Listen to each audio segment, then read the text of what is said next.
Hello friends, this is Chandan. Welcome to my channel. आज हम लोग और एक बार कोलकाता का आरजी मेडिकल कॉलेज में क्या हुआ था उसके ऊपर थोड़ा चर्चा करेंगे। स्पेशली इस चर्चा में हम लोग फोकस करेंगे कपिल सिब्बल के ऊपर। अब कपिल सिब्बल एक अनुभवी वकील और प्रमुख राजनीतिक व्यक्ति कोलकाता के आर्चिकर मेडिकल कॉलेज में एक ट्रेनिंग डॉक्टर के बलात्कार और हत्या के मामले में सुप्रीम कोर्ट में सुनवाई के दौरान विवादों में शामिल हो गए। ये मामला जिसने पूरे देश को झकझोर दिया है, कलकत्ता पुलिस के एक सिविक वॉलंटियर के खिलाफ आरोप से संबंधित है और इसकी गंभीरता को देखते हुए कलकत्ता उच्च न्यायालय ने कलकत्ता हाईकोर्ट ने सीबीआई को जांच का जिम्मा सौंपा है। देश के उच्चतम न्यायालय सुप्रीम कोर्ट ऑफ इंडिया उच्चतम न्यायालय में होने वाली सुनवाई को एक महत्वपूर्ण अवसर माना जा रहा है, जो अपराध की गंभीरता और उस युवा महिला के लिए न्याय की आवश्यकता को उजागर करता है जिसकी जीवन निर्दयता से समाप्त कर दिया गया। हालांकि कार्रवाई के दौरान एक अप्रत्याशित और चिंताजनक मोड़ आया जब पश्चिम बंगाल सरकार का प्रतिनिधित्व करते हुए कपिल सिब्बल ने सुनवाई के दौरान कथित रूप से हंसी उड़ाई। इस असंवेदनशीलता के क्षण ने पूरे देश को नाराज कर दिया। Mehta's response, Solicitor General of India, was swift and pointed. A girl has lost her life in the most inhuman and undignified manner. Somebody has died. Do not at least love. ये फटकार अदालत के कक्ष में मर्यादा की आवश्यकता और स्थिति की गंभीरता को स्पष्ट रूप से दर्शाती थी, विशेषकर जब मामला गहरी मानवीय ट्रेजेडी से संबंधित हो। कपिल सिब्बल जैसे अनुभवी वकील जिनका कैरियर कई दशकों का है और जो महत्वपूर्ण कानूनी मामलों में अग्रणी रहे हैं, उनके लिए यह घटना एक चिंताजनक सूत्र का संकेत है। कानूनी पेशे विशेषकर सर्वोच्च न्यायालय में उच्च आचार संहिता की अपेक्षा करता है। वकील केवल अपने क्लाइंट के प्रतिनिधित्व नहीं करते हैं, बल्कि वे न्याय प्रक्रिया की गरिमा और अखंडता को बनाए रखने के लिए वे जिम्मेदार होते हैं। इस दुखद घटनाक्रम पर हंसना न केवल अनुचित है, बल्कि ये पीड़ित और उसके परिवार के दुख के प्रति भी अत्यंत अपमानजनक है।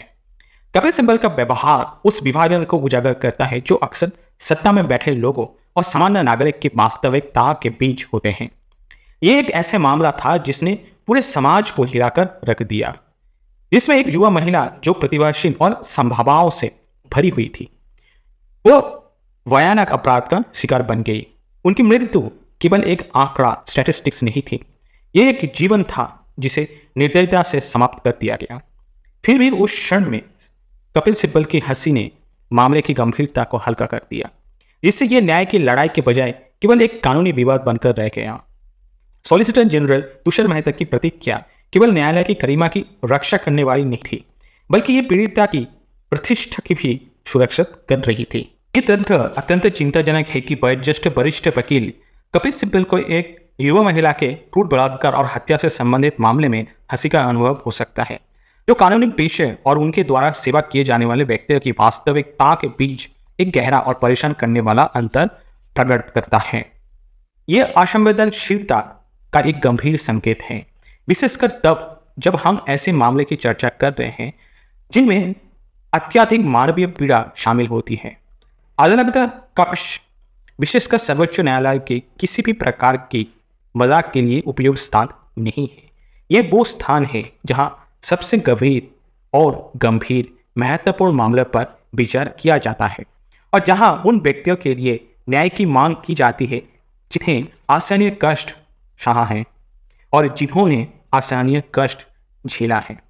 इसलिए वरिष्ठ वकील की कथित हंसी केवल एक गलती नहीं थी, ये कानूनी पेशे के लिए एक आवश्यक सहानुभूति और सम्मान के सिद्धांत के प्रति एक गंभीर विश्वासघात था। इस घटना को और भी अधिक चिंताजनक बनाने वाला पहलू ये है कि ये एक ऐसे मामले के संदर्भ में घटित हुई है जिसने पहले ही न्याय प्रणाली में जनता के विश्वास को कमजोर कर दिया है। आर्जिकर मेडिकल कॉलेज में एक ट्रेनिंग डॉक्टर के साथ कथित बलात्कार और हत्या का मामला महिलाओं की सुरक्षा, कानून प्रवर्तन की विश्वसनीयता और न्याय प्रणाली की प्रभावशीलता पर गंभीर प्रश्न उठाता है। इस संदर्भ में अदालत के कक्ष में शब्द और हर इशारे की बारीकियों से जांच की जाती है और जैसे कि बताया गया है, वरिष्ठ वकील कपिल सिब्बल की गतिविधियां उस प्रणाली की विश्वास को और भी कम कर सकती हैं, जिससे कई लोग पहले से ही प्रभावशाली व्यक्तियों के पक्ष में झुका हुआ मानते हैं। जब सिब्बल जैसे वयोज्येष्ठ वरिष्ठ वकील इस प्रकार का आचरण करते हैं कि वे एक गंभीर मामले को तुच्छ समझते हैं, तो ये संकेत देता है कि आम जनता की समस्याओं को हल्के में लिया जा सकता है और ये कि न्याय की खोज कभी कभी कानूनी चालाकबाजियों के खेल में गौण हो जाती है। ये घटना कानूनी पेशे की भारत की अराजकता के बारे में गहरी चिंताओं को भी उजागर करती है। कई अनुभवी वकील में ये प्रवृत्ति होती है कि कानूनी तर्क की जटिलताओं पर इतना ध्यान कर लेते हैं कि वे उन मामले की मानवीय कहानियों को भूल जाते हैं जिन्हें वे संभालते हैं। इस प्रकार का हलकाप एक संशयवादिता को जन्म दे सकते हैं जिसमें अदालत में जीत की खोज न्याय की खोज पर हावी हो जाती है। सिब्बल की कथित हंसी को इस समस्या का एक प्रतीक माना जा सकता है। एक ऐसा क्षण जब मामले की गंभीरता एक अनुभवी वकील की प्रतिस्पर्धा प्रवृत्ति के सामने कमजोर पड़ गई और न्याय निराशा से झुक गई। के द्वारा कहे गए शब्द किसी की मृत्यु हो गई है अदालत के कक्ष में गूंजते हुए एक गंभीर चेतावनी के रूप में सामने आए, जो ये दर्शाते हैं कि कानूनी प्रक्रिया केवल कानूनी तर्क तक सीमित नहीं है, बल्कि ये उन भयानक परिस्थितियों में खो गए हुए जीवन के लिए न्याय की मांग करने का एक माध्यम है। मेहता की एक फटकार एक प्रभावशाली संदेश थी जो न केवल कपिल सिब्बल की और निर्देशित थी, बल्कि ये भी याद दिलाते हैं कि ऐसे मामले में मानवीय तत्व को कभी ही भूलना चाहिए। ये घटना इस महत्वपूर्ण विषय पर प्रकाश डालती है कि संकट के समय में सत्ता और प्रभाव वाले व्यक्तियों का व्यवहार कैसे होता है। कपिल सिब्बल केवल एक साधारण वकील नहीं है, वो एक पूर्व केंद्रीय मंत्री, वर्षों के अनुभव वाले एक वकील और एक ऐसा सार्वजनिक व्यक्ति है जिन्होंने देश के कानूनी और राजनीतिक परिदृश्य को प्रभावित करने में महत्वपूर्ण भूमिका निभाई है। अदालत में उनकी गतिविधियां केवल व्यक्तिगत नहीं होती, वे उन उच्च पद पर विराजमान व्यक्तियों से अपेक्षित आचरण का प्रतिनिधित्व करती हैं। अदालत कक्ष में हंसी का होना एक गंभीर संकट है जो मामले की गहरी उदासी और गंभीरता को समझने में असफलता को दर्शाता है। ये इस बात की याद दिलाता है कि कानूनी संघर्ष, विशेषकर जब वो जघन्य अपराध से संबंधित है, केवल एक कानूनी टेक्निक कौशल प्रदर्शन नहीं है। वास्तव में ये संघर्ष मानव जीवन के बारे में है, उन जिंदगियों के बारे में है जो बिखर गया है और उस समाज के बारे में है जो न्याय की उम्मीद में न्यायपालिका की ओर देखता है। सुप्रीम कोर्ट ने इस मामले को संबोधित करने के लिए कानून की संपूर्ण शक्ति का उपयोग करने के महत्व को स्पष्ट किया है। अदालत का यह हस्तक्षेप इस तथ्य को दर्शाता है कि ये मामला केवल एक स्थानीय या स्वाभाविक समस्या नहीं है, बल्कि ये राष्ट्रीय स्तर पर महत्वपूर्ण है, जिसके लिए कानूनी जांच और नैतिक गंभीरता को उच्चतम मान्यता की आवश्यकता है। In this context, civil behaviour as alleged stand out not just as a personal feeling but an affront to very principles of justice that the court is striving to uphold. इसके अतिरिक्त इस घटना का कानूनी क्षेत्र पर गहरा प्रभाव पड़ता है। ये सभी अधिकारियों के लिए एक चेतावनी के रूप में कार्य करता है, विशेषकर उन लोगों के लिए जो इस पेशे में लंबे समय से हैं और अपने मामले के मानवीय पहलू के प्रति संवेदनहीन हो गए हैं। कानून केवल बहस में विजय प्राप्त करने का माध्यम नहीं है, ये न्याय की स्थापना का एक साधन है। ये सुनिश्चित करने का प्रयास है कि हर व्यक्ति के अधिकारों और उसकी गरिमा का सम्मान किया जाए और उसे बनाए रखा जाए। जब वकील, विशेष रूप से कपिल सिब्बल जैसे प्रतिष्ठित अधिवक्ता, इस महत्वपूर्ण तथ्य को भूल जाते हैं तो वे कानूनी प्रणाली की बुनियाद को कमजोर करने का खतरा उठाते हैं। इस घटना पर जनता की प्रतिक्रिया स्पष्ट रूप से दर्शाता है कि समाज में कानूनी प्रणाली के प्रति विश्वास की कमी है।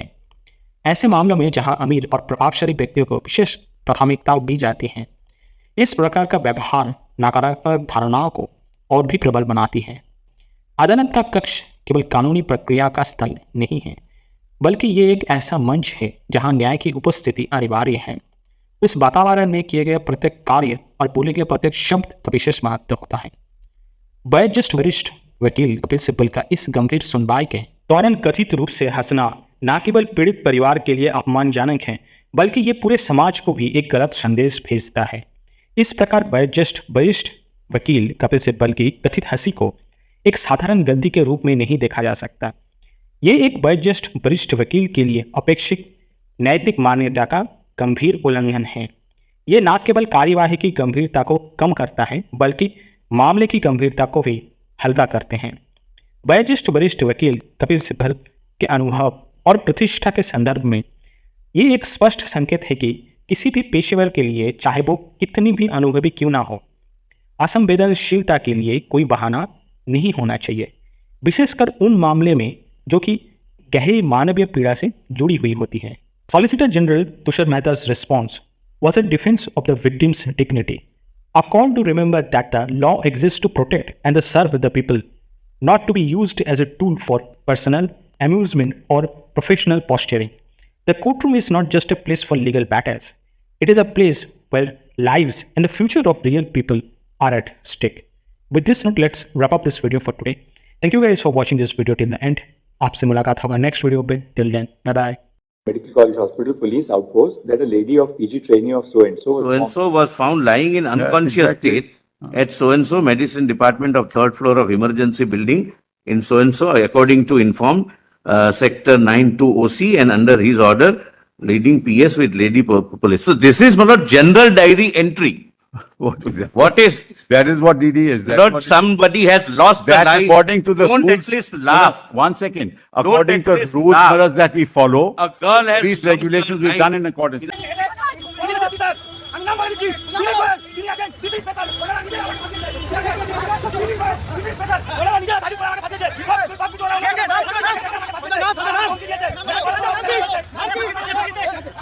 দাঁড়িয়ে যান, দাঁড়িয়ে যান। পড়ে যাবেন, দাঁড়িয়ে যান।